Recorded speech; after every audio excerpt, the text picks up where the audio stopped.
በድብቅ ኩባንያ የሚመሰርቱ ሰዎችን በግዴታ መመዝገብ ተጀመረ። በዚህም መሰረት ማንነት ሳይታወቅ ኩባንያ መስርቶ ወይም ሼር ገዝቶ ለመስራት በመንግስት መታወቅ አስፈላጊ መሆኑን የታወቀው። በሌላ በኩል ደግሞ ከጤና ባለሙያዎች ደሞዝ ጋር በተያያዘ አዲስ መረጃ ይፋ ተደርጓል። በግል ተቋማት የሚሰሩ የጤና ባለሙያዎች ቅጥርና የኤሌክትሪክ መኪና ፖሊሲን በተመለከተ ያሰባሰብናቸውን አዳዲስ መረጃዎች አንድ በአንድ ወደ እናንተ እናደርሳለን።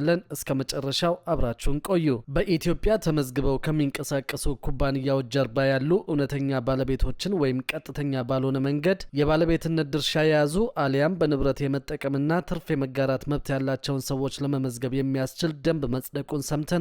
የሚኒስትሮች ምክር ቤት ባካሄደው መደበኛ ስብሰባው 13 የተለያዩ ውሳኔዎችን ያሳለፈ ሲሆን ከነዚህም ውስጥ አንዱ በኢትዮጵያ ተመዝግበው ከሚንቀሳቀሱ ኩባንያዎች ጀርባ ያሉ እውነተኛ ባለቤቶችን ወይም ቀጥተኛ ባልሆነ መንገድ የባለቤትነት ድርሻ የያዙ አሊያም በንብረት የመጠቀምና ትርፍ የመጋራት መብት ያላቸውን ሰዎች ለመመዝገብ የሚያስችል ደንብ ይገኝበታል። የጠቅላይ ሚኒስትር ጽሕፈት ቤት ባወጣው መግለጫ የሚኒስትሮች ምክር ቤት በሕግ የሰውነት መብት ከተሰጣቸው አካላት ተጠቃሚ የሚሆኑ ባለቤቶችን መረጃ ግልጸኝነት ለመደንገግ በቀረበለት ረቂቅ ደንብ ላይ በሰፊው ከተወያየበት በኋላ ግብዓቶችን በማከል ደንቡ በፌዴራል ነጋሪት ጋዜጣ ታትሞ ከወጣበት ቀን ጀምሮ ተግባራዊ እንዲደረግ በሙሉ ድምፅ ወስኗል ሲል አስታውቀዋል። በዚህ ደንብ መሰረት እንዲመዘገቡና እንዲታወቁ የሚፈለጉት ቀጥተኛ ባልሆነ መንገድ ወይም በሶስተኛ ወገን አማካኝነት የባለቤትነት ድርሻ ያላቸው አሊያም ከመጋረጃ ጀርባ ሆነው የኩባንያው የመጨረሻ ጥቅም ተጋሪ የሆኑ ሰዎች ናቸው። በኢትዮጵያ ተመዝግበው ከሚንቀሳቀሱ የንግድ ተቋማት ወይም ሕጋዊ ሰውነት ከተሰጣቸው ሌሎች ተቋማት ጀርባ ያሉ ጥቅም የመጋራት መብት ያላቸውን ሰዎች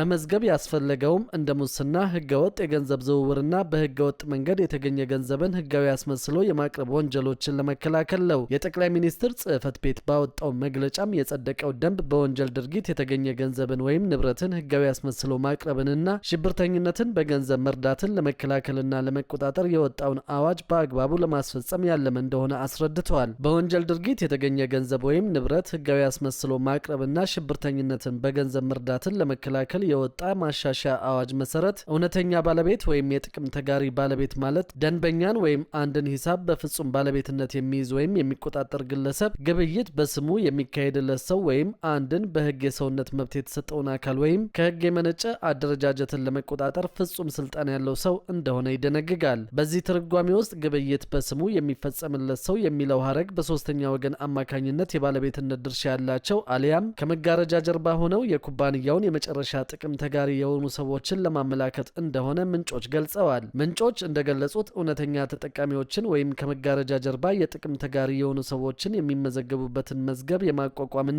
የማስተዳደር ኃላፊነት የተሰጠው ለንግድና ቀጠናዊ ትስስር ሚኒስቴር ሲሆን በመዝገቡ የሚሰፍረው መረጃ ለሕግ አስከባሪ አካላትና ለተቆጣጣሪ የመንግስት ተቋማት ክፍት እንደሚሆን ታውቋል። ይህንን የሕግ ማዕቀፍ የማውጣትና መዝገቡን የማቋቋም ተግባር ኢትዮጵያ ከዓለም አቀፉ የገንዘብ ድርጅት IMF ጋር የገባችውና $3.4 ቢሊዮን የምታገኝበት የኢኮኖሚ ማሻሻያ ፕሮግራም አካል መሆኑ ታውቋል። ከዚህ በተጨማሪ ምክር ቤቱ የግብርና ቢዝነስ ኩባንያ ለማቋቋም በቀረበለት ረቂቅ አዋጅ ላይ የተወያየ ሲሆን ረቂቅ አዋጁ የግብርና ዘርፍን ከተለምዷዊ አሰራር ወደ ቢዝነስ መር ስርዓት ለማሸጋገር አነስተኛ አምራቾችን በገበያ የመደራደር አቅም ለማሳደግ የእሴት ጭማሪና የኢንዱስትሪ ግብዓት ትስስርን ለመፍጠር የተሻለ አቅም ያላቸው ወደ መካከለኛ አልሚነት የሚያደርጉትን ሽግግር በሕግ ለመደገፍ የምግብ ዋስትናን ለማረጋገጥና የስራ ዕድል ለመፍጠር የሕግ ማዕቀፍ ሆኖ እንዲያገለግል ያለመ እንደሆነ ተገልጿል። ምክር ቤቱ በረቂቅ አዋጁ ላይ በሰፊው ተወያይቶ ግብዓቶችን በማከል ሕግ ሆኖ እንዲወጣ በሙሉ ድምፅ በመወሰን ለሕዝብ ተወካዮች ምክር ቤት መምራቱ ተገልጿል። በሌላ በኩል ደግሞ በግል የጤና ተቋማትና መድኃኒት መደብሮች ውስጥ የሚቀጠሩ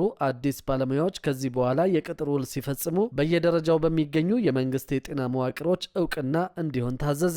የኦሮሚያ ክልል ጤና ቢሮ የግል የጤና ተቋማት አዲስ የሚቀጥሯቸው ባለሙያዎች ስራ ከጀመሩበት ቀን አንስቶ ሙሉ መረጃቸውን ለክልሉ ጤና ቢሮ መላክ እንዳለባቸውም አዟል። ይህንንም ቢሮ በክልሉ ለሚገኙ 21 የዞን ጤና መምሪያዎች በጻፈው ደብዳቤው ላይ አስታውቀዋል። ቢሮ በግል የጤና ተቋማትና መድኃኒት መደብሮች ውስጥ ለሚቀጠሩ አዲስ ባለሙያዎች የሚከፈላቸው ደሞዝ በመንግስት የጤና ተቋማት ውስጥ ለሚሰሩ ባለሙያዎች ከሚከፈላቸው ደሞዝ ማነስ እንደሌለበት ጭምር ትዕዛዙን አስተላልፈዋል። በደብዳቤው ላይ የተጠቀሱትን ትዕዛዞች ተፈጻሚ በማያደርጉ የግል የጤና ተቋማት ላይ አስፈላጊውን ሕጋዊ እርምጃ እንደሚወስድም ቢሮ አስጠንቅቋል። በሌላ በኩል ደግሞ የኢትዮጵያ የኤሌክትሪክ መኪና ፖሊሲ የነዳጅ ጥገኛ ለሆኑ አገሮች ቀዳሚ ምሳሌ መሆኑን ዓለም አቀፉ ተቋም ገለጸ። በዚህም መሰረት ከ2030 ጨምሮ መንግስት የሚገዛው የኤሌክትሪክ መኪናዎችን ብቻ ነው ተብሏል። የኃይል አቅርቦት ዋስትናቸው ከውጭ ሀገር በሚገባ ነዳጅ ላይ ለተመሰረቱ ሀገሮች ኢትዮጵያ የተከተለችው የኤሌክትሪክ መኪና ፖሊሲ ቀዳሚ ተምሳሌት እንደሚሆን ዓለም አቀፍ ኢነርጂ ኤጀንሲ ገለጸ። ዓለም አቀፍ ኢነርጂ ኤጀንሲ በ2026 የኤሌክትሪክ መኪና ምልከታውን የያዘ ሪፖርቱን ከሰሞኑ ይፋ ያደረገ ሲሆን በዓለም ላይ የኢነርጂ ቀውስ ቢጨምርም በኤሌክትሪክ የሚሰሩ መኪናዎች ቁጥር ሽያጭ እያደገ ነው ብለዋል። በዚህ እድገት ውስጥ ከቻይና በመቀጠል ኢትዮጵያ ቀዳሚ ምሳሌ ነች የሚለው ሪፖርቱ መንግስት በየዓመቱ ለነዳጅ ግዢ የሚያወጣውን $4 ቢሊዮን የሚያስታግስ ትልቅ እርምጃ ነው ብለዋል። ቻይናና ኢትዮጵያ በዓለም ላይ የነዳጅ ዘይት ከውጭ በግዢ ከሚያስገቡ አገሮች ቀዳሚዎቹ ናቸው በማለት ነገር ግን ሁለቱም አገሮች በኤሌክትሪክ መኪናዎች የሄዱበት ርቀት ከነዳጅ ጥገኝነት መላቀቂያ የሚሆን ትልቁ መንገድ ነው ሲል አስረድተዋል። በአፍሪካ መኪናዎች በአመዛኙ ከጀርመን፣ ከጃፓን፣ ከአሜሪካና ከሌሎች ሀገሮች የሚመጡ መሆኑን ጠቅሶ 60 በመቶ የሚሆኑት ያገለገሉ መሆናቸውን ሪፖርቱ ጠቅሷል። በአፍሪካ አዳዲሶቹንም ሆነ ያገለገሉ መኪናዎችን የተመለከተ መረጃ ለማግኘት ከባድ ቢሆንም በ2023 ወደ 7400 የኤሌክትሪክ መኪናዎች ሲገቡ በ2025 ቁጥራቸው 25000 ደርሷል ተብሏል። በኢትዮጵያ የኤሌክትሪክ መኪናዎች ቁጥር በሰፊው እያደገ እንደሆነ የሚገልጸው ኤጀንሲው ለመኪናዎች ፈቃድ ከሚሰጠው ተቋም አገኘሁት ባለው መረጃ ከ2022 እስከ 2024 ወደ ሀገር ውስጥ የገቡ መኪናዎች ቁጥር 15000 ደርሶ እንደነበር አስረድተዋል። ከዚሁ ጋር በተገናኘ ኢትዮጵያ ከ2026 እስከ 2030 ባሉት ዓመታት የሚተገበር ብሔራዊ የኤሌክትሪክ ሞቢሊቲ የተሰኘ ስትራቴጂን ከሰሞኑ ከተባበሩት መንግስታት የልማት ድርጅት ጋር በመተባበር ይፋ አድርጋለች። የተባበሩት መንግስታት ድርጅት ይህንን ስትራቴጂ በተመለከተ ባሰፈረው ጽሑፉ በ2023 በኢትዮጵያ 7000 የነበረው የኤሌክትሪክ መኪናዎች ቁጥር በ2026 መጨረሻ ወደ 115000 ያድጋልን ብሏል። ይፋ የተደረገው ስትራቴጂ እንደሚያስረዳው ከ2030 ጀምሮ መንግስት የሚገዛቸው መኪናዎች ሙሉ በሙሉ በኤሌክትሪክ የሚሰሩ እንደሚሆኑ እንዲሁም ከሚመዘገቡ አዳዲስ መኪናዎች መካከል 80 በመቶ የሚሆኑት በኤሌክትሪክ የሚሰሩ ይሆናሉ ተብሎ ታቅደዋል። በዚሁ የእቅድ ዘመን ማጠናቀቂያ 1176 በአዲስ አበባና 1054 በክልሎች የሚገጣጠሙ የኤሌክትሪክ ቻርጅ ማድረጊያ ጣቢያዎች እንደሚኖሩ ሰነዱ ያብራራል። በተጨማሪም ኢትዮጵያ ውስጥ ከሚገኙ በኤሌክትሪክ የሚሰሩ መኪናዎች 30 በመቶ የሚሆኑት በሀገር ውስጥ የተመረቱ እንደሚሆኑ፣ ለዚህም መሳካት በዝቅተኛ ወለድ የሚታሰብ ብድር፣ የታክስ ማበረታቻዎች፣ የጥገናና የስልጠና ማዕከላት መስፋፋት፣ የምርምር ተቋማትን ማጠናከር ጨምሮ በርካታ ተግባራት እንደሚከናወኑ በሰነዱ ላይ ተብራርቷል።